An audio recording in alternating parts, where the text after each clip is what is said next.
Yo quisiera compartir con ustedes cómo fue que yo, en el rol que yo juego como Jesucristo hombre, cómo yo comencé a darme cuenta del misterio de la iniquidad, dónde estaba la maldad, hablando en medio de la religión, de las religiones, no hablando de la política, aunque está envuelta la política, y ni la vida social de los pueblos, aunque está envuelta también.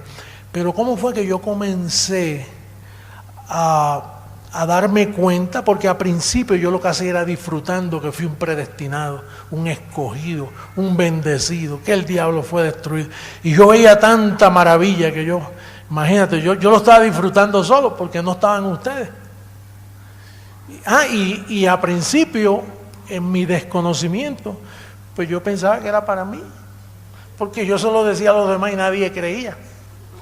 Al hermano mío yo se lo compartí y me dijo, bueno, una vez vino con el pastor de él a sacarme demonios, porque yo estaba hablando y que medio raro.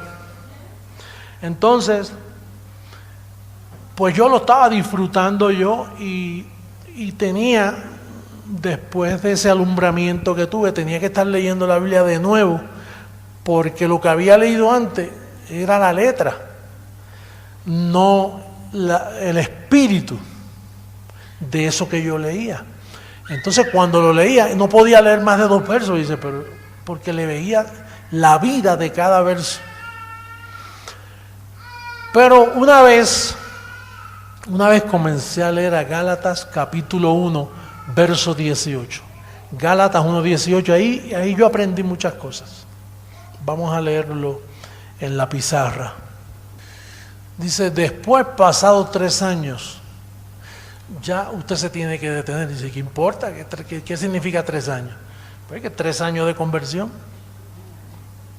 O sea, después que él entiende lo que le sucede a Pablo, que usted sabe que él perseguía a los cristianos y los obligaba a blasfemar y si es posible matarlos.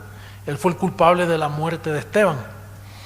Pero al tener esa conversión, él no subió a Jerusalén tampoco, él se quedó con su conversión experimentándola. Pero pasan 3 años y después de 3 años de lo que él ha experimentado y que está seguro que es así y que el Señor se le aparecía y le hablaba y le daba instrucciones, entonces pasan 3 años y entonces él sube ¿a dónde? ¿A dónde subió? Quiere decir que él no había estado en Jerusalén por 3 años. Pero él ahora sube porque él ha oído ya de los apóstoles. Y él fue a ver, miren a quién fue a ver. ¿Para ver a quién?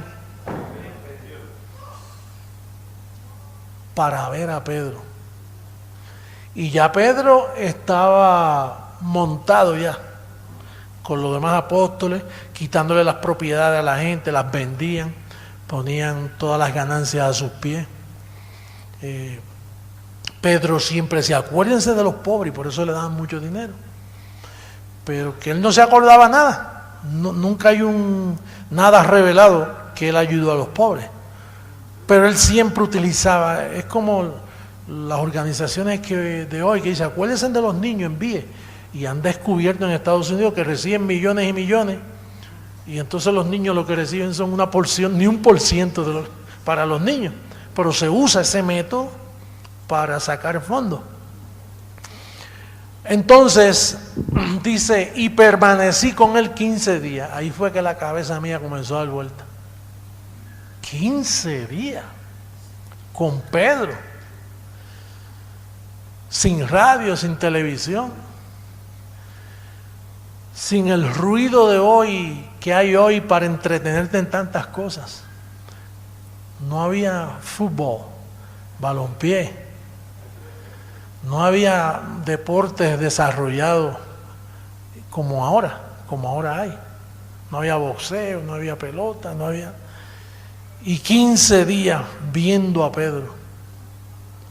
Y Pedro era un individuo que se había ganado cierta fama porque él sanaba a los enfermos. Con la sombra de él se sanaban los enfermos. Y él utilizaba eso para ganar, para influenciar a las vidas. Pero el que sube a verlo ahora es Pedro, y dice, pero no vi a ninguno otro de los apóstoles, sino a Jacobo, el hermano del Señor. Quiere decir que el Señor Jesús tuvo un hermano, hijo de María también. Y usted sabe que la Iglesia Católica dice que ella no tuvo ningún otro hijo, pero él identifica ahí a Jacobo, el hermano del Señor. Y no hermano como a veces tú y yo nos llamamos, oye hermano, ¿cómo estás? No, el hermano del Señor, pariente de él. Y yo no sé por qué él tiene que poner ahí, en esto que os escribo aquí delante de Dios que no miento. Ahora, yo me imagino que en esos 15 días Pablo llevaba un mensaje para Pedro. Y me imagino que Pedro también quería escuchar qué te ha pasado, qué tú has experimentado. Y me imagino que Pablo le dijo, bueno, mira, yo entiendo, Pedro, que Satanás fue destruido, que el diablo ya no existe. Eso me lo dijo el resucitado que se me apareció. Ya él no existe. Dice, pero ¿cómo que el diablo fue destruido? Sí, Satanás no existe. Él existió, pero cuando Cristo murió, perdió toda la existencia ese mundo espiritual. Esos demonios que se aparecían, que de hecho los evangélicos hoy creen tanto en los libros históricos como Mateo, Marcos, Lucas y Juan, y de ahí es que ellos sacan toda su doctrina para sacar demonios en las iglesias, con un atraso de 2000 años. Pero como la carne es tan engañosa, a veces hay evidencia de ciertas manifestaciones carnales cuando oran por uno, otro vomita, otro comienza a sudar, otro comienza a gritar. Y entonces pues parece que Satanás está vivo, parece que hay demonios todavía por los aires. Pero aquello terminó allí. Yo estoy seguro que Pablo le hizo énfasis en estas verdades. También quizá le dijo, mira, Pedro, hay otra cosa que debes entender, porque si yo subí a verte aquí es porque el Señor me indicó que venga a verte. Mira, hay dos evangelios. El de la circuncisión, el tuyo, el que tú predicas, es judío, mezclado con la experiencia que tú has tenido con Jesús de Nazaret. Ahora, ese evangelio, Pedro, yo quiero decirte que caducó. Ya tú no estás supuesto a hablar ese evangelio. Ahora comienza uno nuevo y Él me lo reveló a mí. Oye, es como tú ser el jefe de una compañía y viene alguien y te dice, la compañía cambió de jefe. Y ahí, si la persona es humilde, dice, bueno, que si es una persona de una buena medida, dice, bueno, si cambió de jefe, pues mira, te felicito y espero que hagas un buen trabajo tú también.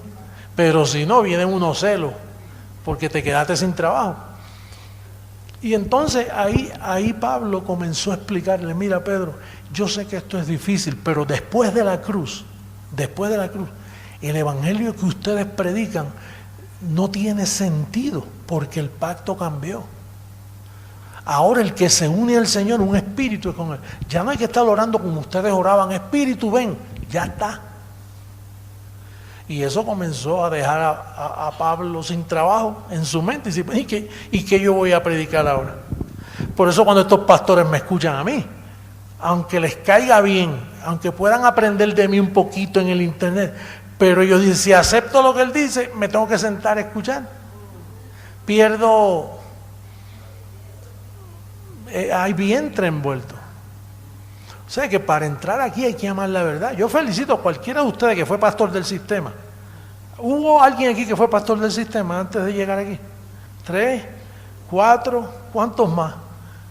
¿Hay más para allá? Pues hay que felicitar a estos hombres, porque venir a este ministerio es como venir a un cementerio, donde tu carne queda despojada totalmente y ahora tú dices, bueno, lo que vivo ahora lo vivo en la fe. del Hijo del Hombre. ¿Sí?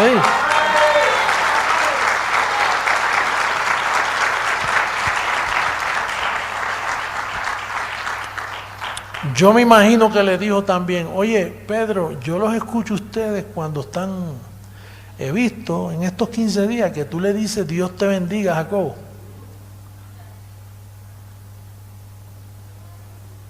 Eso tú no puedes hacerlo. Y yo me imagino que Pedro dice, tú me vienes a corregir a mí. Mira, yo fui el que anduve con él. Yo vi los milagros. Es más, yo caminé por encima del agua. Y dice, no estamos hablando de caminar por encima del agua ni de señales. Estamos hablando del nuevo pacto. Predicado por la ley, predicado por los profetas, por Jeremías, por Isaías. O sea, esto no es nada nuevo, Pedro. Aparentemente, Pedro, tú tienes poco conocimiento de la Escritura, que es el mismo caso que nos sucede a nosotros, la prensa, los líderes políticos. ¿Qué saben ellos de Biblia? Ellos lo que saben son cuentos del hijo pródigo, de que Moisés abrió el mar rojo cuando le puso el cayado. Sí, nosotros estamos bregando con una sociedad abusada, lastimada, ignorada, empobrecida. Fuera de aquí, da pena nuestros hermanos que han sido engañados. Mire, ellos todavía piensan que Pedro fue el primer papa. Y todavía viene el papa aquí y lo veneran cuando es lo que viene, y los gastos, ¿quién los paga? Es Bolivia. En Brasil, ¿cuánto gastaron? 20 millones.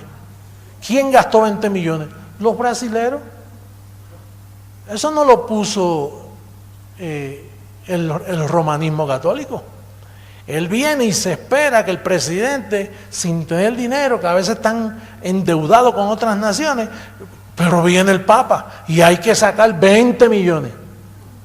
Y hay que gastarlo y protegerlo, y lo que él dice, hay que hacerlo.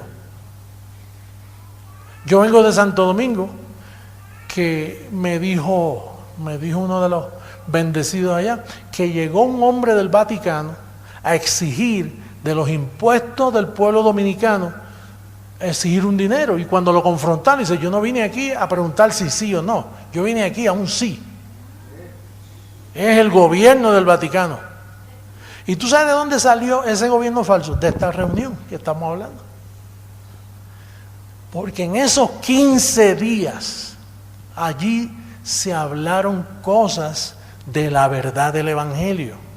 Lo que podía suceder era que si Pedro era un escogido, que entendemos ahora que Pedro no es un escogido, que él es un hijo de perdición.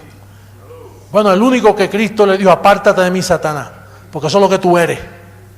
Tú eres un residuo de esa simiente. Sí, porque Satanás fue vencido en la cruz, pero Pedro estaba vivo. Son residuos del hijo de perdición. De hecho, casi todos esos apóstoles eran gente mala. ¿Y por qué eran malos? Porque papá los escogió malos. Los escogió para que desobedecieran. Él es el que tiene todo controlado. La película va como él quiere. Él no tiene consejero, él no se reúne así con una junta para decir, ¿qué tú piensas de esto? Vamos a hacer este plan. No, el plan ya está trazado. Entonces, en esa reunión sucedieron cosas. Yo imagino que en un día, tú sabes todo lo que se puede hablar en un día. Yo llevo aquí como 20 minutos y he hablado bastante. Ahora, imagínate el primer día, quizás fue en saludo, en recordar cómo quizás le dijo, mira Pedro, yo amaba tanto esto que yo maté a Esteban, contemporáneo mío. Yo amaba tanto esto y ahora lo tengo por basura. Y quizás ese fue el primer día. El segundo día quizás hablaron de doctrina. El tercer día quizás Pablo le dijo, tú sabes que la gracia es un gobierno, y es un gobierno para regir a las naciones. Y el presidente de ese gobierno, Pedro, soy yo. Y ese gobierno va a tener todas las cosas en común. para pensar lo mismo, para hablar lo mismo. Y yo me imagino que Pedro iba tomando notas, ¿no? Dice, oye, pero esto lo puedo hacer yo.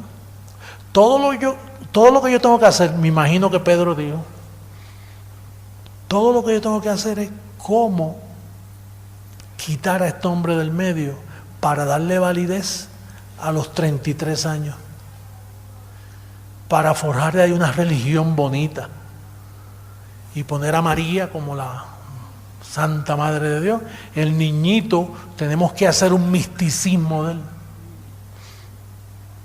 Hay que poner que María no tuvo más sexo, así que hay que esconder eso en la historia, que María no tuvo más hijos, y entendemos que tuvo, porque José siguió siendo el esposo de ella, y ella no era estéril.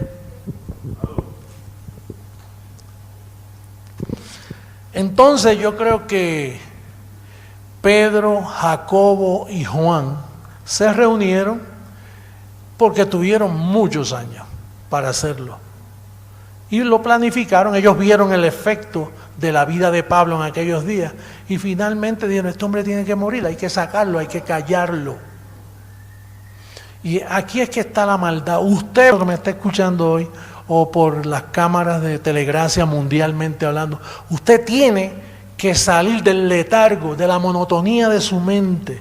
Usted tiene que activar, tiene que darle ejercicio a su sentido para entender que hubo un engaño y que ese engaño lo registra la Biblia.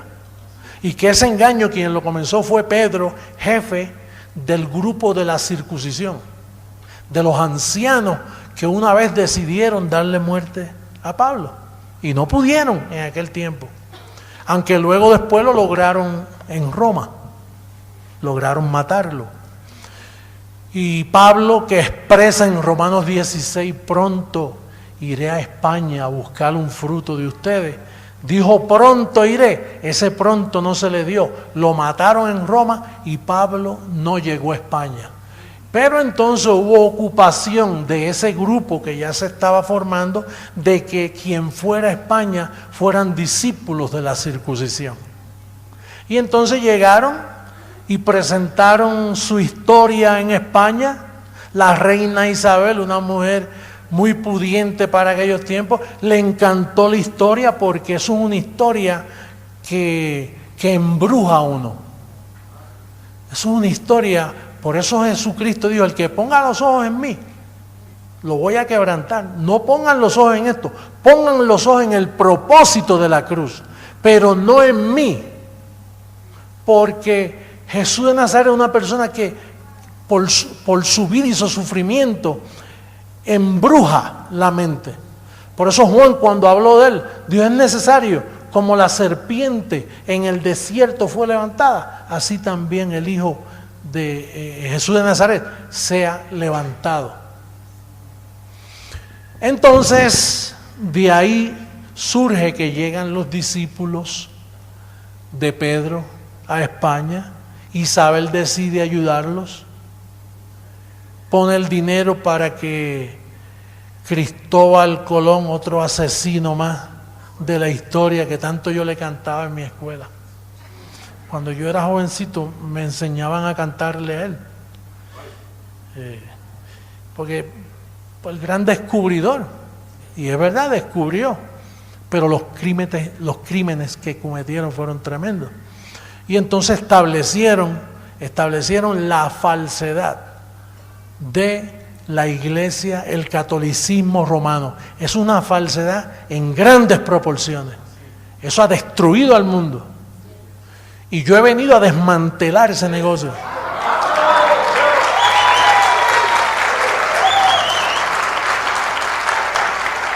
Y no es que he venido a tratar, sino que he venido a lograr.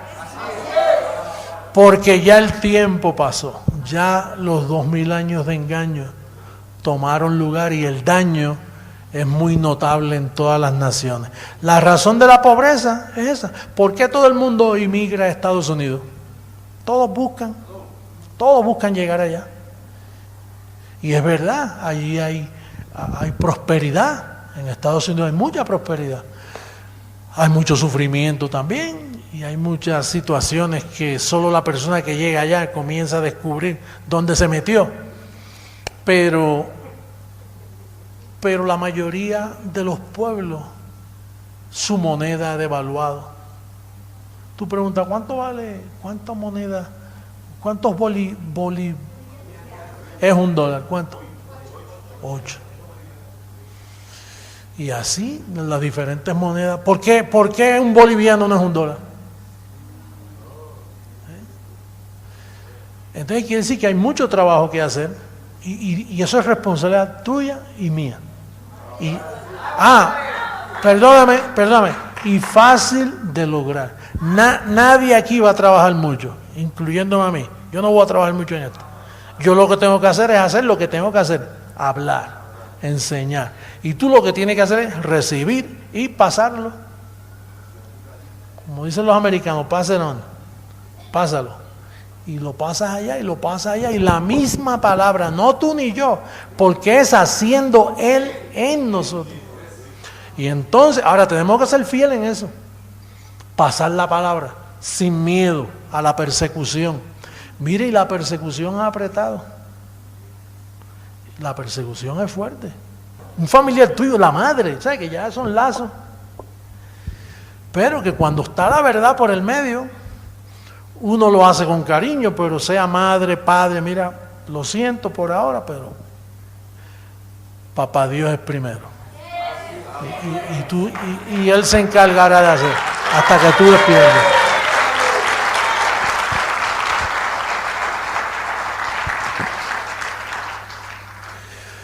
Entonces, ¿qué muchas cosas discutieron en esos 15 días? Oye, yo creo que un congreso de 15 días uno puede aprender mucho, ¿verdad? 15 días.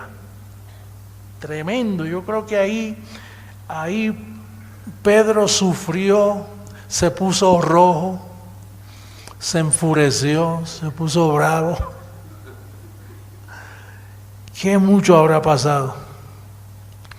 Ahora, hay algo que yo creo que le dolió más, y es Colosenses 1:20. Vamos a buscar a Colosenses 1:20.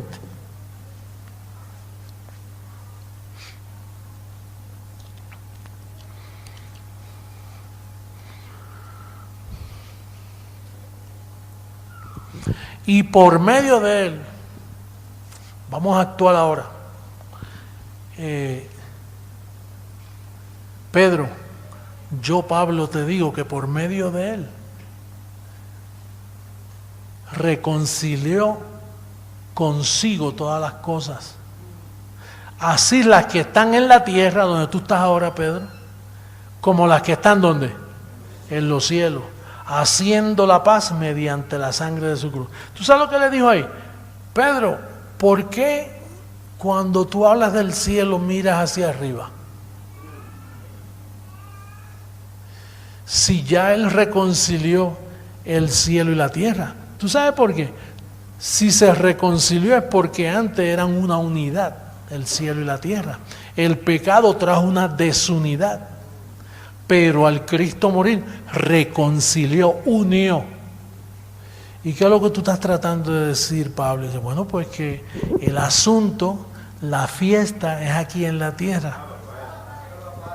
O sea que el infierno no está por allí cerquita del cielo, en la parte sur, y el cielo en la parte norte.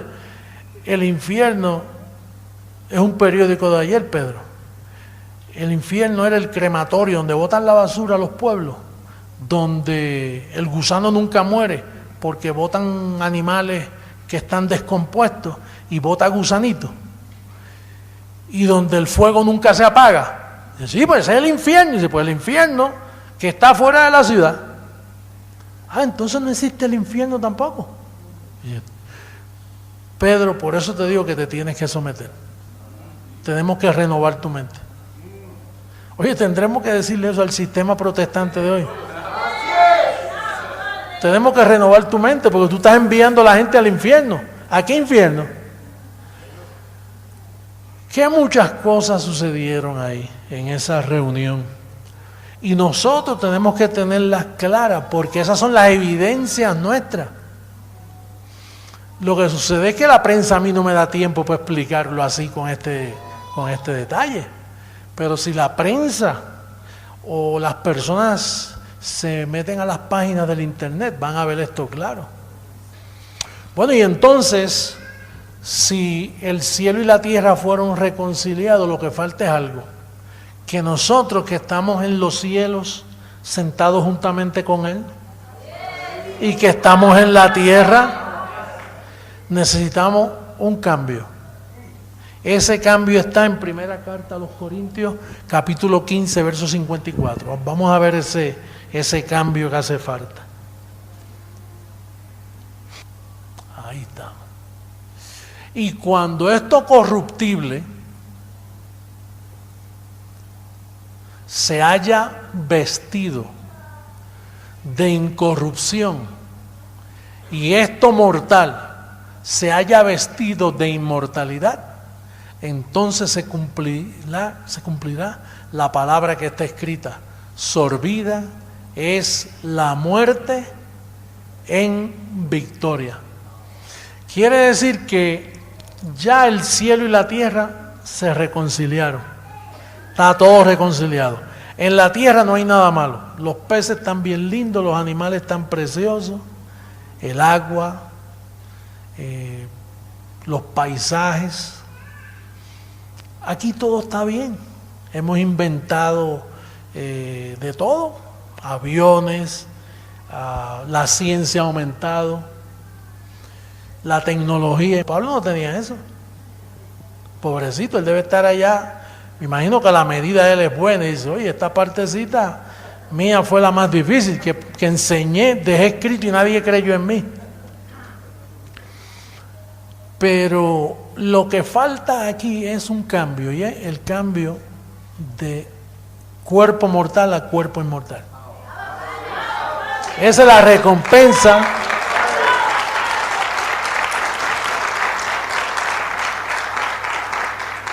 Y eso viene. ¿Y tú sabes de dónde viene? ¿Ah? De ti, de adentro. Mientras te vas renovando, eso va a ser absorbido por la vida. La misma vida va a hacer eso. Tú no tienes que decir: papá, ¿por qué tú no me lo haces? No, ya te lo hice. Te lo hice al poner mi espíritu en ti. Pero tienes que renovar la mente, porque eso va a venir de ti. Va a llegar en mí primero. Un día yo voy a estar en Miami, así un poquito de esos días ahí lluviosos, con una tormenta de truenos de esos que dañan televisores y dañan todo. Un día ese, de momento, ahí sucedió. Y de momento, oye, y de momento un abrir y cerrar de ojos, se mete por Bolivia, por Colombia, y empieza el pueblo de Dios, la manada pequeña que habló Jesucristo. ¡Agua, Padre! ¡Agua, Padre!